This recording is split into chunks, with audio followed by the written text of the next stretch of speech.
Shalom, shalom. First and foremost, I'd like to give all praise, honor, and glory to the Most High God, Yahweh, to the only God, Son, Yahweh Shai, who the Word and cause Jesus Christ, right? So it's the soldier guy, son, coming at y'all with another sit down, right? And Lord willing, it's edifying, and it wakes so-called Blacks, Hispanics, and Native Americans out of the sleep that they're in, right? Out of the funk that they're in, and gets them to realize what time it is, gets them to realize what they indeed have to actually do, not what they have to talk about doing, right? So, matter of fact, let me just get a precept before we kick it off into the lesson, right?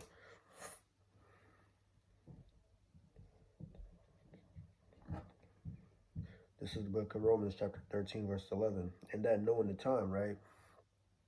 That now it is high time to wake out of sleep, for now is our salvation nearer than we believed. The night is far spent, the day is at hand. Let us therefore cast off the works of darkness, and let us put on the armor of light. And what's the armor of light? The word of the Most High God, the laws, statutes, and commandments. That's the armor of light, because we know what time it is. We know it's not time to talk about, it's not time to talk a good game. It's not time to talk about, oh, I love God, I love God. It's time to show that you love God, right? This is the fourth quarter. We can't talk about how good a game we can play. We actually have to play a good game now, right? But as you can see by the title, I'm just going to talk about the mental destruction that has been done to our people, right? The spiritual buck breaking and physical buck breaking too that's happened to our people, right? The level of destruction that's befallen our people. And we know it's a level of destruction because we, the watchmen, we go out and we teach and we hear some of the most absurd and idiotic lines, right? We hear some of the most craziest things that people with knowledge, people with understanding would not utter in their right mind. That just goes to show you that our people are not in their right mind. Our people have no understanding, right? Let's get the first precept that I want to get is Deuteronomy, right? This is the book of Deuteronomy, chapter 28 and verse 64. And the Lord shall scatter thee among all people from one end of the earth even unto the other, and there thou shalt serve other gods, whether neither thou nor thy fathers have known. Right?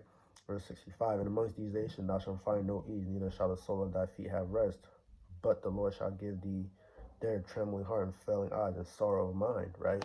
So amongst these people, we will serve other gods and we will have no ease, right? And our people have not had any ease. Our people have not had any rest at all since we've gotten to the shores of America, since we're taken from the west coast of Africa and shipped over here. Our people have not had any rest. Our people have not had a time where they could just sit back and enjoy being alive. We're constantly hunted.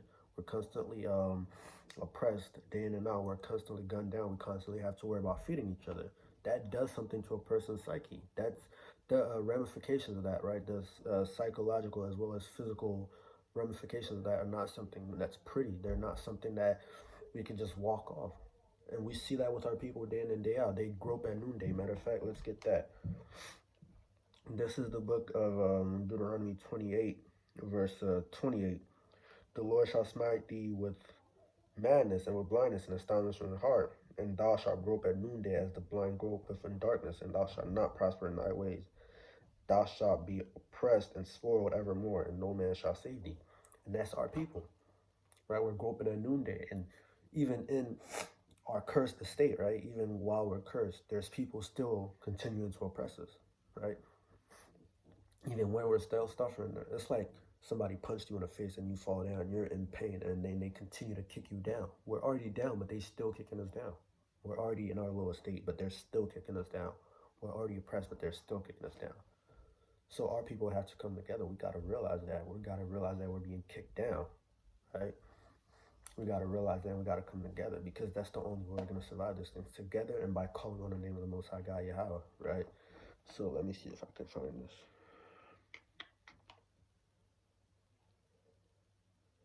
Matter of fact, yeah, let's jump down to verse 49.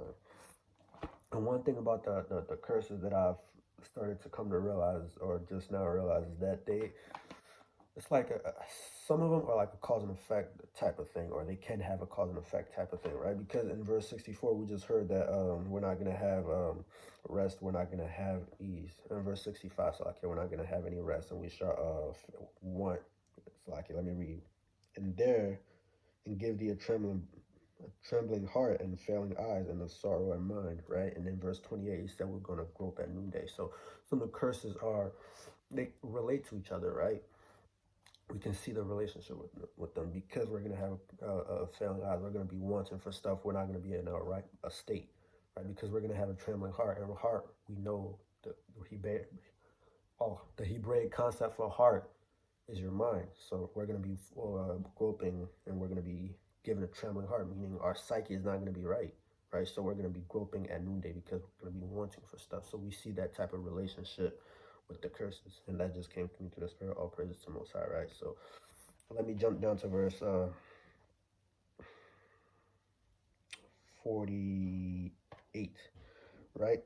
Matter of fact, let's start at verse 47. Because thou servest not the Lord thy God with joyfulness and with gladness of heart for the abundance of all things, therefore shalt thou serve thine enemies, which the Lord shall send against thee in hunger and in thirst and nakedness and in want of all things, that he shall put a yoke of iron upon thy neck until he have destroyed thee.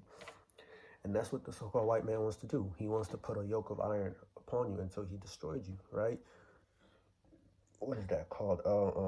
The depopulation agenda, right? They want to reduce the population of the earth. And what do you think that entails for you? You think you're gonna kick back and have it easy? No, he wants to destroy you. He wants to reduce your numbers, right? He wants to destroy you as a people. If he had, let's be quite frank, he hasn't destroyed us yet because we still have hope in Yahushua. But if he had it his way, he wants to destroy you completely. You would have no hope, no nothing, right?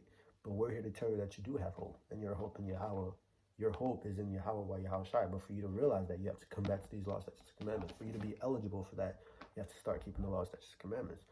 But let's get back to the destruction of our people, right? The mental destruction of our people. It said you will serve, right, nations, right? And I don't know about you, but like in warfare, right? In warfare, when you take over a nation and you force them to start paying taxes, you force them to worship a God that doesn't look like them. You force them to worship it's like you're not worship, but you force them to start living a culture that's not their own, start practicing custom that's not their own, right? That's the destruction of a people. That's you're starting to wipe out their culture. You're starting to wipe out their way of life. You're starting to wipe out what they speak, and that's what happened to our people when we came over to the west coast of to the western shores of America, right? What happened to us? Our language is beaten out of us. Our culture was beaten out of us. Our name was beaten out of us. Like, this is a classic scene in Roots. What's your name? My name's Kutsu Kente. No, it's not. It's Toby.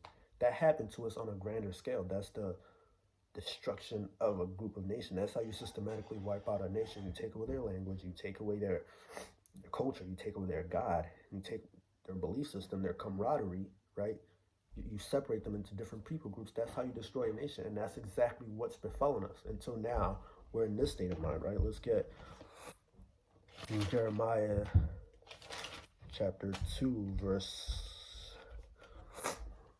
let me start at verse 11, right? Have a nation changed their gods, which are yet no gods, but my people have changed their glory for that which doth not profit. And let's not get it twisted. We, on a scale, we've done this to ourselves, right? Because the Most High set before us life and day. He set before us the commandments and the heathen practice or way of life. And we chose the heathen practice way of life time and time and again. And the Most High has punished us time and again, right? But we have not learned our lesson. So the Most High is asking a rhetorical question. Have a nation ever changed their God? No. A nation have not changed their gods, right? They haven't. But you have. Time and time again, you try to change your gods. You try to worship other nations' gods, right? And what does it say? Which are yet no gods. You try to worship other nations' God, which are yet no God. They don't have any power, right? An infant has more power than Molech. An infant has more power than Ganesh. An infant has more power than those so-called gods, right? You try to worship gods, which are yet no gods. When will you realize that, right? But my people have changed their glory for that which doth not profit. You've changed their glory, right? You've changed being the choices of the nations, the top of the nations, to something that's not profitable, to being the lowest of the nations, right? To being the least among the nations, to being the most frowned upon among the nations, to having nations hiss at you. You've changed your glory for that. You changed being the top nation. You changed Gentiles bringing their glory up to you, right? You changed having your gates open continually for nations to bring their profit, to nations to bring their glory unto you, to you being the least of the nations, to you building up nations' glory. Because that's what you've done, right? Second Maccabees, First Maccabees, Salakia, says, what nation have not had a part in her kingdom, right? Every nation have taken spoils of you. You help build every other nation on this planet Earth. When are you going to build up your nation, right? But you don't realize that because you're destroyed as a nation, right? My scripture says, my people do not consider. You don't consider the fact that you have not had a chance to build up your own nation yet. Or you don't even have a nation yet because you're destroyed as a people, right? Verse 12, be astonished, O ye heavens, at this, right? This is an astonishment. This is an amazement. Like the Most High is saying, damn, these people really don't want me to be their God, the one true God. Imagine that. You have the one true God saying, you know what? I'm going to make a covenant with you. I'm going to make a covenant with your people. I'm going to be your God. You know these people, I'm going to give them to you for an inheritance. You won't have to lift up a finger to do anything. They'll have to. Anything you want, I'll provide. All you have to do is keep my commandments, which are not grievous to you. But you choose another nation's God, which cannot do any of those things for you, which will lead you to you serving those people. Because what does it mean to worship another nation's God? It means to serve that nation, right? You're in servitude to that nation. You're starting to live that nation's way of life, right? For example, the Arab, their religion, their so-called God is Allah, right? You become a Muslim, you're gonna have to go to their land, walk 7 times around their stone, their Kaaba, and start living their way of life, right? That's not your way of life. That's not how you live. But because you've assimilated into worshiping their God, you've given up your tradition or your way of life for theirs, right? That's why the Most High is so astounded by this. You're giving up diamonds for coal, not coal that can become diamonds, for literal coal. You're giving up gold for copper, right? That's our people for you. You make no sense logically, right? Be astonished, O heavens, at this, and be horribly afraid, for be ye very desolate, saith the Lord. Verse 13, for my people have committed 2 evils. They have forsaken me, the fountain of living waters. You've forsaken the Most High, the fountain of living waters. The man or the Lord which giveth everlasting life. Right? You've forsaken that. I guess you don't want everlasting life. And that's another reason to be astounded. You don't want everlasting life. Who won't? Imagine going up to a person and say, I will make you the richest person on earth. I will make you not want for nothing. You don't even have to sell your soul. You don't have to do nothing. Just keep my commandments. I will make you want for nothing. Right? I will make your children's children want for nothing. I will make your children's children's want for nothing. You won't have to lift a foot to do anything. You won't have to lift a single finger to do nothing. You and your wife will be at peace all day. You will have a beautiful marriage. Your children will not get gunned down in the streets. Imagine telling somebody that, but they still say no. What reason do you have to say no? What possible thought could be going through your head for you to be, or for you to even think that you're justified in saying no to this, right? Or for you to even go against that. That's how stupid and sottish our people are. You have no good reason to turn away from the Lord, but you've done it anyway. That shows you how destroyed you are. And when the teachers, right, the teachers of Israel, when we're out there, we're teaching our nation, right, and we bid them to the marriage. We do tell them to come back to the Lord, start keeping the law, statutes, commandments, which are not grievous, by the way. Not at all. It's not grievous for you to stop eating pork. It's not grievous for you to put fringes on. It's not going to harm you. What do you think the commandments are? That's another question to pose to Jake, right? What, in fact, do you think the commandments are? What do you think they entail? Do you think they entail you, like, doing something so grandiose that it's not humanly possible? No, it's physically possible for you to keep the commandments. It's not something that you can't keep. I understand what it is. I understand what it is. You're just lazy. Jake, you're just lazy. And you learn that behavior trait from the nations around you, right? You learn that behavior trait from the nations around you. It's simple. That's just what it is, right? But let me keep reading, right? They have forsaken me, the fountain of living waters, and have hewn them out cisterns, broken cisterns that can hold no water. You've hewn out for yourself broken cisterns, right? That cannot hold water, that cannot hold living waters. They have no doctrine. They have nothing living to offer you. It's all dead. Your gods don't exist. Your doctrines are foolish. Both of those things profit you nothing. They're dead. But you still insist on continuing in that foolishness. It makes no sense, right? Verse 14, is Israel a servant? That's what you become. right? You start serving those nations. You start being docile to those nations. Oh yeah, Master, is we sick? Master says we gotta wear a mask. We gotta wear a mask. Master said we gotta get a vaccine. We gotta get a vaccine. That's our people. When did this happen to you? When did you turn from being the greatest nation to a servant? When did you stop being so brave, so gallant, so honorable? When did you stop being a prince? Because that's what Israel means. Yasharallah, prince of the power. When did you stop being a prince of the power? And when did you become a servant? When?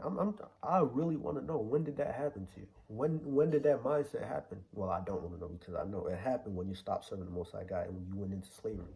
When you started worshiping the other nations' gods. When you started wanting to be like them. You gave up your glory for that which doesn't profit.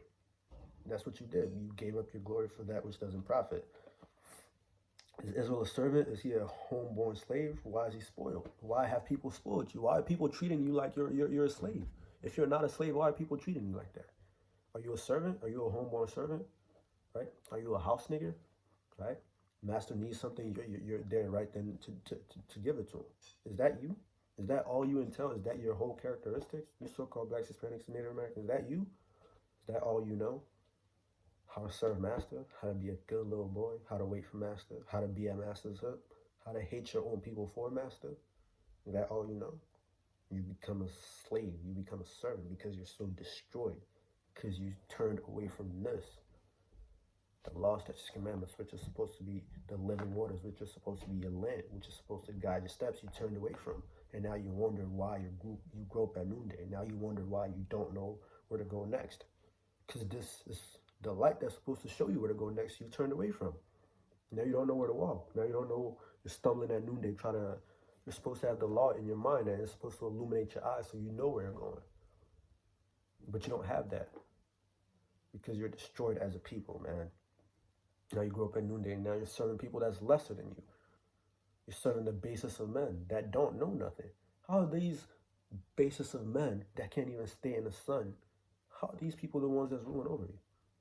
How is it that the Asian man can come into your community and put his children in college through you, but you can't even find a way to put your children through college? You're struggling to put your children to college. How is that? How is that you are surviving off of food stamps, but he can come into your community and put his kids to college through you? You're paying for his kids' college tuition, but you can't even put your own kids through college. How is that possible?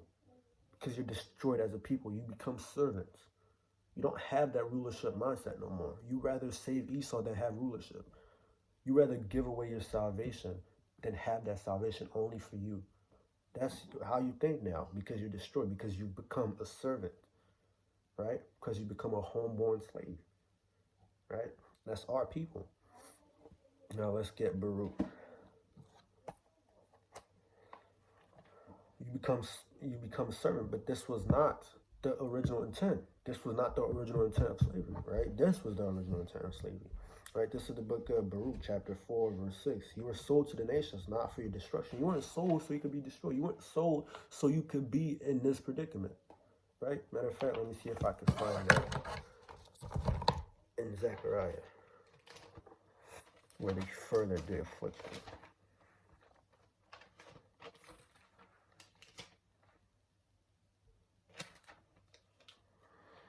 Right, so this is the book of Zechariah, chapter 1, verse 15. And I am sore displeased with the heathen that are at ease. They are at ease right now. They don't want for nothing. You think they got to worry about, oh, how my kids going to eat tomorrow?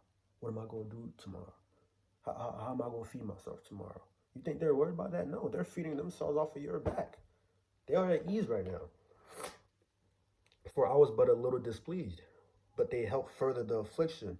They helped further your affliction. The Most High was a little displeased at you for not keeping the commandments, but they had no reason to go buck break little boys. They had no reason to split families apart. They had no reason to sell kids into slavery, to rape little girls, to cut the babies out of females' stomachs and to stomp on them, to have their dogs eat them, right?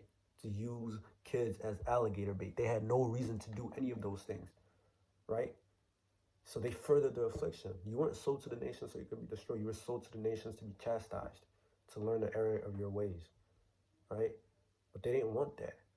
They wanted to completely and utterly destroy you, right? And they've almost gotten away with it. If Yahushua wasn't coming back, If the Most High didn't set up prophets in the highways and byways to teach you, they would have gotten away with it too.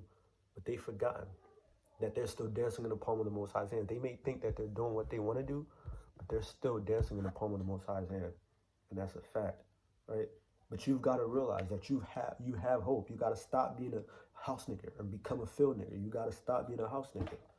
You got to stop. It's not going to profit you. If you want to be a house nigger, you're going to die with master, right? That's the point of this video, for you to stop being a house nigger.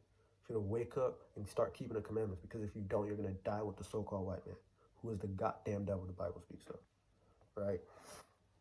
So let's go to Baruch. This is the book of Baruch, chapter 4, verse 6. You were sold to the nations, not for your destruction, but because you moved God to wrath. You were delivered to the enemies. For you provoked him that made you by sacrificing unto devils and not God. You provoked the Most High to wrath by doing that which was contrary to the Most High, right? By doing that which was against the Most High. You think the Most High is going to allow you to be in his land while you're sacrificing to devils? And then you may be like, well, the so-called Jewish man is over there having gay praise. The Jewish man is not the children of the Most High God. You are.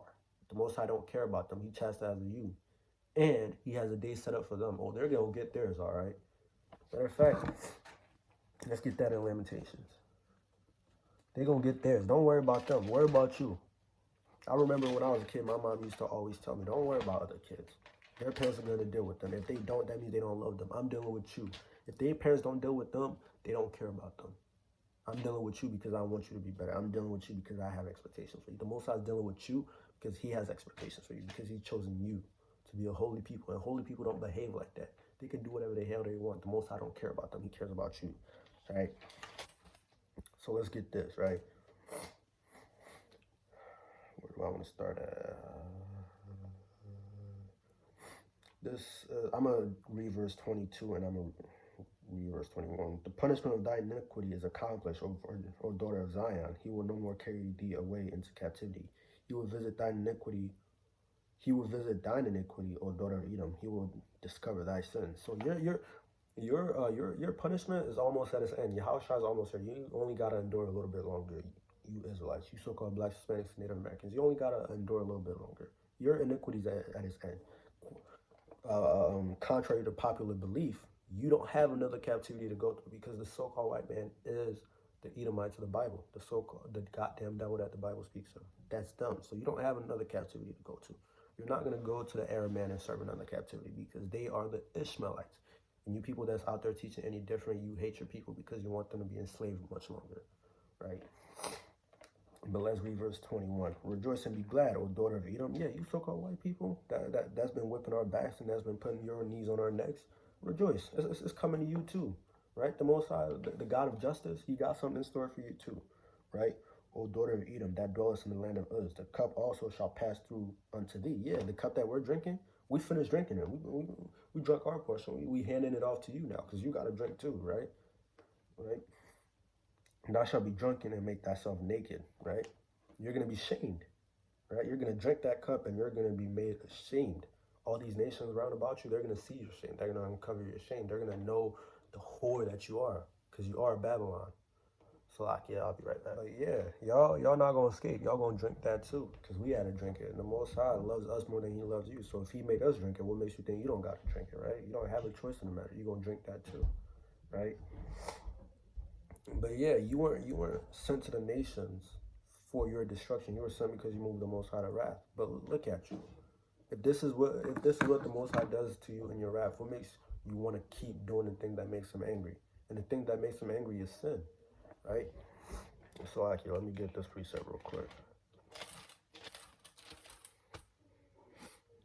This is the book of Isaiah, chapter 59, verse 2. But your iniquities are separated between you and your God, and your sins have hid his face from you, that he will not hear. Right? Your prayers are not being answered by the Most High God as long as you keep eating pork, as long as you keep smoking that black, right? As long as you keep murdering your brother, as long as you keep sleeping with his wife. Prayers are not going to be answered by the Most High God. And this is what keeps you in the same condition. This is what keeps you in a destroyed state. This is what keeps you having to have a social security card. This is what keeps you having to go to work 9 to 5. This is what keeps you having to pay taxes. This is what keeps you having to be 71 and still going to work, right? because of the fact that you refuse to listen to the Most High God, who will give you the world on a platter if you just do what He say. This is what keeps you in that situation. This is what keeps you a homeborn servant, right? All these people, all these so-called black icons are trying to save us. They can't, because the Most High is the only one that can save us, because He's the only one that put us in a situation. The person that's put you in a situation, He's the one that's going to save you. And how do you say that? This is basically a timeout. The Most High basically put you on a timeout. In the grand scale of things, this is a timeout. And how do you get out of timeout? You show that you learned your lesson. If you don't show the Most High that you learned your lesson, He's not going to take you out of timeout. You're still going to get afflicted. You're still going to be a servant, right? You're still going to come up to camp cooning, putting on a cape for Esau, not realizing that he's the one that's beating your back in. Not realizing that he's the one that with the foot on the neck. We're not the one with the foot on your neck. Why are you coming to us at camp, combating us for trying to tell you that he got his foot on your neck? What, do you like having his foot on your neck? Right? You don't realize that he has his foot on your neck? That's how destroyed you are. You don't realize that. He has a gun to your head and he's making you dance, and you like that. You've been dancing for so long, you don't realize that.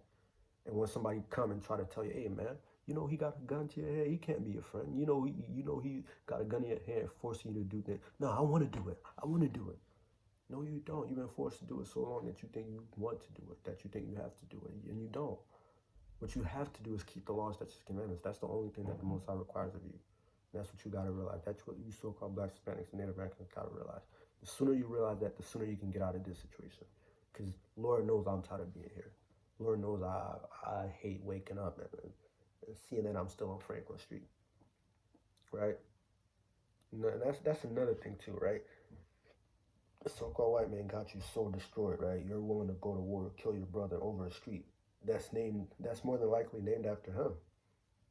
You're fighting, you're getting your necks tattooed, you're getting your arms tattooed with names of the streets, not knowing that those streets belong to the Edomites, right? You're basically repping sets that belong to Edomites. It's the ancient equivalent of branding yourself house of such and such Edomite, right?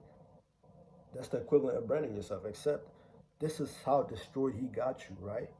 He got you branding yourself willingly. No slave wants to get branded. No cattle wants to get branded with that mark. But the so-called white man got you so destroyed that you willingly go to the tattoo parlor and get yourself branded with the name of his street, with the name of his block. Because what, you think you own that? No, you don't. He could come to that block, kick you out, evict you with a snap of a finger. You don't own nothing on that block. You don't even own yourself, apparently, because you're his slave. That's what that branding means, that you're his slave.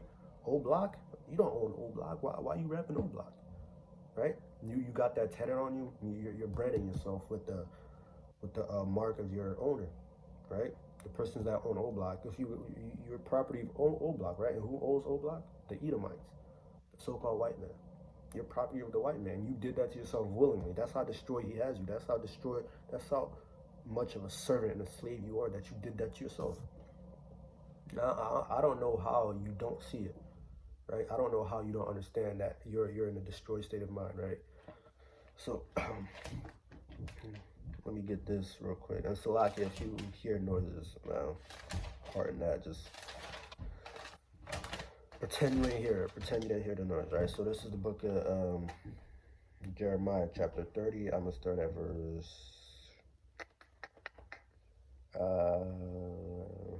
verse 12. For thus saith the Lord, thy bruise is incurable, and thy wound is grievous. It's grievous. It's not just a physical wound, but a mental wound too. Because, like I said earlier, the so-called white man got you so destroyed. You go and self-brand yourself willingly. It's incurable, right? Unless the Most High does something for it, it's incurable. You can't heal yourself in that mindset unless the Most High decides to wake you up, right? There is no one to plead thy cause. Thou mayest be bound up, that has no healing medicine. It's nobody to plead thy cause. You don't have any remedies for these, right? And that's exemplified through your so-called black icons, Martin Luther King, Malcolm X, all of them. They couldn't do nothing. You don't have no healing remedies, right? But like I was saying, you don't have no healing remedies. You don't have nobody to go to the UN meetings and to say, hey man, I think the way we've been treating the so-called Blacks, Hispanics, and Native Americans, I think the way we've been treating them is kind of wrong. I think they should get that 40 acres and a mule. Just at the very least should get that. I think we owe them at least that. There's nobody to go up and do that for you, right? Because you're destroyed. There's nobody to plead thy cause. You don't have healing remedies. You don't have any any ideas that's worked so far. You don't have none of those things. You don't have anything to mitigate you getting shot in the streets. You don't have anything to counteract that. You don't have anything that stop the police from gunning you down, to stop the police from putting their boots on your neck. You don't have anything to mitigate those things, right? And you still in your ignorance think that you're right and refuse to turn back to the Most High God, right? There is none to plead thy cause, that thou mayest be bound up, that has no healing medicines, right? Verse 14, all thy lovers have forgotten thee, they seek thee not, for I have wounded thee with the wound of an enemy, and with the chastisement of a cruel one, for the multitude of thine iniquity, because thy sins were increased. And that's the bottom line, man. The nations you were getting down and jiggy with before, right? The nations that were your so-called friends that were teaching you all these heathenistic customs that you were having fun with. When it was time for you to drink that cup, they weren't there to drink it with you. You had to drink that cup. Matter of fact, the Most High used them for you to drink that cup. They used them to force you to drink that cup, right? That suffering, them dregs, that bitterness at the bottom, right? The Most High used them to force you to drink it, right? The Most High used them to punish you, right? He used them to take you into captivity. He sold you to them, right? And the scripture says you sold yourselves because the Most High told you what would happen if you didn't do it. So you knowing that is basically you selling yourself to them, right? Because you knew what would happen if you didn't keep the commandments and you didn't keep them anyway, right? But like I was saying, right? It's just the devil, man. This is like the third interruption, man. But we gonna get this done, man. We're gonna get this done. Salakia, right? But let me read it again. All thy lovers have forgotten thee, right? All those people that have fun with thee, it's like when you with your friends getting up to no good, right? Right. You get caught. They're not gonna get punished with you, right? They're not at your crib getting punished with you. I remember this one time I had skipped school, right? Or I don't know if it was skip school, but I had done something in school that was bad and not a character for me, right? Because of a friend's influence, right? In hindsight, I shouldn't have done it, but I got home. They weren't there to get punished with me, right? They weren't there to get that whooping with me. And you know my parents, they're foreigners. They don't subscribe to that, oh, don't hit your child nonsense. They beat me like properly, right? But my friends weren't there to get whoopings, right? My so-called lovers in this context, right? They weren't there to get whippings with me. The people that influenced you to go after their doctrines, they weren't there to get punished with you. Those nations weren't there to get punished with you. You got punished on your damn self, Israel. You should realize that you got punished with them. The Most High used them to punish you. You serve them, right? You don't have your own God, you don't have your own democracy, you don't have your own sovereignty, you don't have your own army, you don't have nothing that you can call your own. That's destruction. The so-called white man has made sure that you can never have nothing, right? Because you tried to build, and they set it enough. Matter of fact, let me get that scripture. Actually, that just brought a great point, right?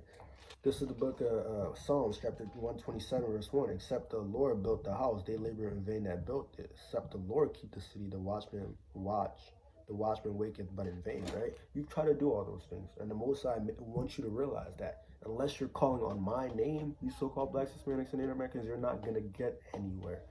Unless you're saying Yahweh Bahashem Yahashai, you're not making it nowhere, right? You could try to do anything you want. You could fix your credit score. You could do any of that. It's not going to profit you nothing unless it's followed by or before or said before that. Unless what follows it is Yahweh Ba'ashem Yahushai, or what comes before it is Yahweh Ba'ashem Yahushai. You're not getting nowhere. You got to realize that. And that's why you're destroyed right now, because you refuse to call on Yahweh Ba'ashem Yahushai. You and your arrogance, you're getting whipped, right? You're getting beat.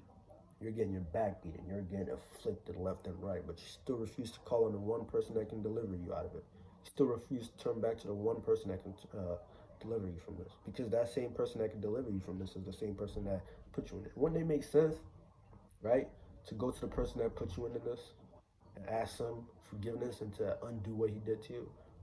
You think somebody else that has no power, you think some other God that has, you think Allah's gonna get you out of this? You think Buddha's gonna get you out of this? Buddha has no power, right? The one God that can deliver you, his name is Yahweh. That's who you need to turn back to, right? But you people are destroyed. You're so destroyed, you don't consider that maybe I should turn back to the one God that this did to me. Maybe I should turn back to the one God that prophesied or that told his prophets what would happen if we didn't listen to him. That one God, right? Because Ganesh, Allah, Buddha, they don't give a good goddamn about you. They don't even look like you. right? They don't give a good goddamn about you, right? You follow them and it was sweet for a while, but this is the end result of you following them. You serving those same people, their same gods, right? And that's what led us to this, being in captivity to the so-called white man, right? Being servants, having that servitude mentality, that servile mentality, right? Going to work 9 to 5, building up the so-called white man's empire, right? You work at Walmart, you go to Macy's, you think you're building up your empire? No. Matter of fact, let's get that in Deuteronomy 28.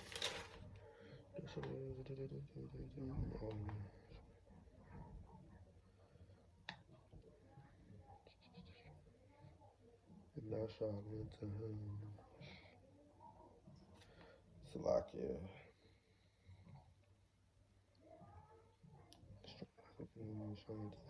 and thou shalt go to him from all things.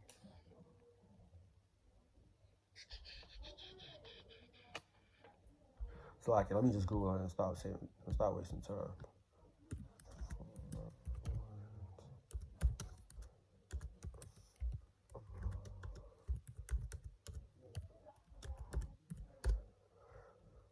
Oh man.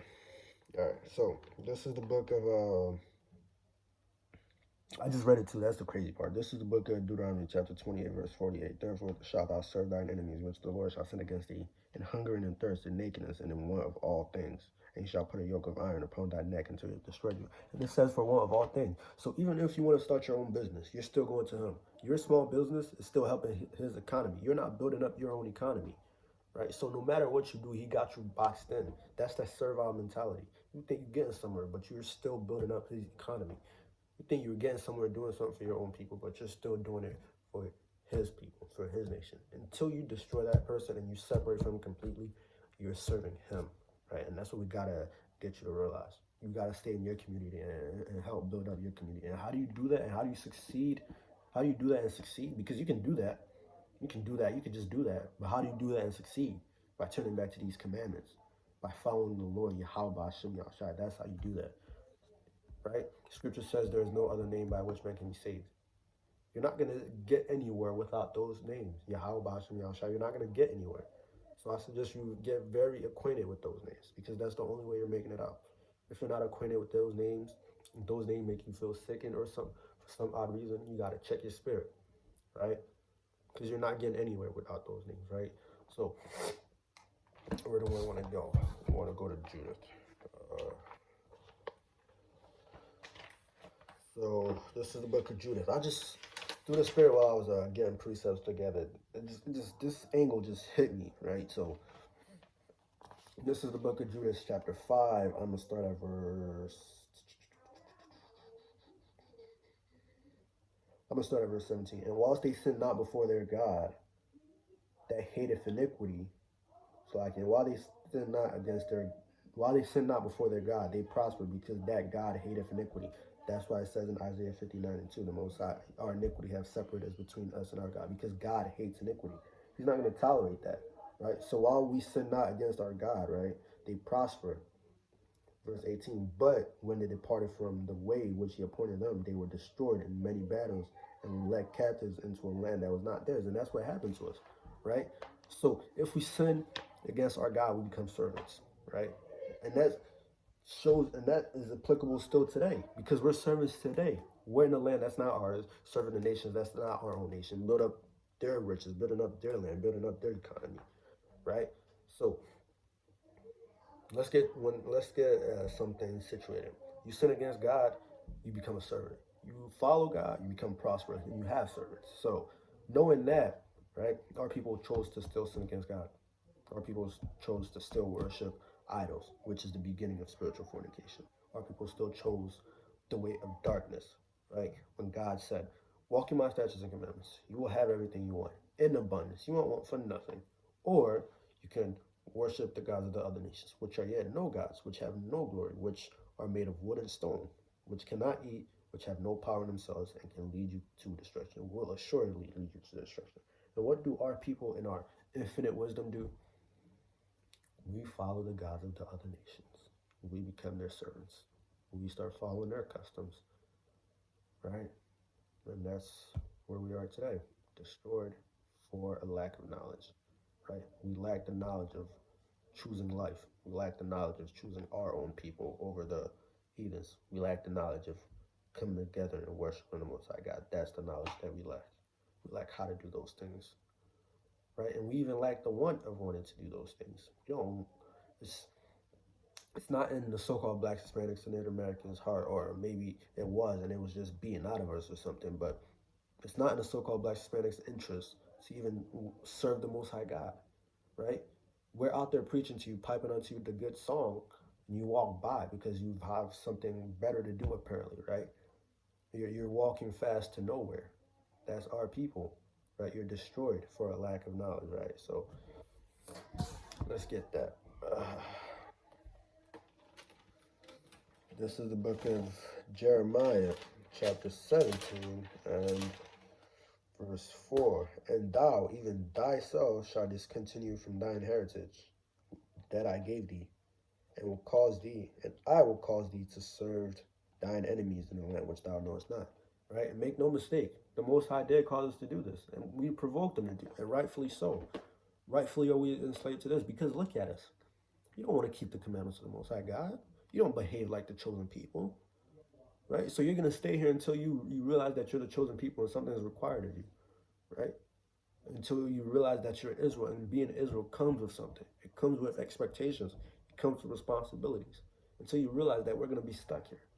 So we better realize that fast, because that missile has a countdown, and we're scarily close to 0000. We're scarily close. So unless you want to be caught by that nuke, I suggest you realize what those responsibilities are. Right? And if you can't realize it, I'll just give you the answer now. The responsibilities are keeping the law, statutes, and commandments, loving your people, stop sleeping with them, stop eating pork, stop doing all of those things. That's abominable, right? That's not indicative of somebody that's royalty, right? Somebody that's royalty doesn't behave like that. So I suggest you get with the program, or you're gonna get with the missile, right? And that's thus save the Bible. That's thus save the Lord, right? That's not thus save Guy Sean. That's not thus save the Israelites in these streets. That's thus save the Lord, who's commanded us to come out there and tell you that, right? So unless you get it together, the missile's gonna get you together, right? So that I will give thee, and will cause thee to serve thine enemies in the land which thou knowest not. For ye have kindled a fire in mine anger, which shall burn forever. You've kindled a fire in the Most High God, right? You kindle the fire in the Most High God. And how do you quench that fire? By keeping His commandments, by turning back to Him. If what got the Most High angry, so like if you sinning is what got the Most High angry, don't you think that you not sinning is what's going to quench the Most High's anger, right? But yeah, you people are destroyed for a lack of knowledge, and your mind is destroyed. That's why Scripture says being slack. Let me find that. Let me not quote, man. I don't like quoting stuff that I don't know.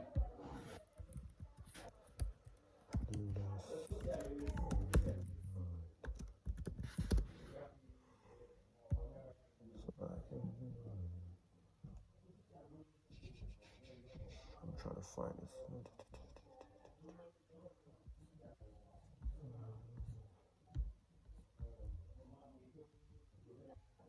So there we go. It's the book of Romans, chapter 12 and verse 2. And be not conformed to this world, but be transformed by the renewing of your mind, that ye may prove what is good and acceptable and perfect will of God, right? So renew your mind. Stop being servants. Be the royalty you were created to be, man. Stop being conformed to this world, because this world is telling you nothing but niggers and spicks. You're not, right? Don't conform to what they've been telling you. Conform to what the Most High has been telling you, that you're royalty, that you're an Israelite, that something is required of you. Just keeping the laws, statutes, commandments, right? That you may know what is good and acceptable, that you may know that this is what is good and acceptable, and everything else is not, right? If it's not thus saith the Lord, if it's not coming out of the Bible, it's not good and acceptable, right? It's not the will of God, right? That you may yourself know that, right? Renew your mind so you can think clearly, right? Stop being servants, right? Stop serving a so-called white man who's not done anything for you. Stop serving these nations that profit off of your enslavement, man. That profit off of keeping you in sin, right? That profit off of you not knowing who you are, right? And they're not your friends. Tim is not your friend. Kim Soo Young, she's not your friend either, right? She's profiting off of you being destroyed. She's profiting off of you not knowing that you're royalty. How can she be your friend if she doesn't want the best for you, right? My parents used to tell me that as a kid, and I didn't want to listen. Your friends should want the best for you. And who wants the best for you? Your people. We want the best for you. We want you to realize that you're royalty. That's why we sacrifice our time. That's why we sacrifice our blood, sweat, and tears to go out there in the cold, in the hot weather, in the rain, in the snow, to tell you that you're royalty. You got to behave like that, right? So renew your mind. Man, stop being the same old nigga, man. The same old nigga didn't have nothing. The same old nigga didn't have life eternal. But if you renew your mind, you're eligible for that life eternal, man. Right? With that, I hope the sit down has been edifying. The sit down has cleared up your minds because we need that. We as a people need to renew our mind, even the people in the truth. Constantly reaffirming ourselves, constantly checking ourselves, right? Meditating. Are we on the right path? Are we doing the right thing, right? We, even in the truth, got to renew our minds daily, right?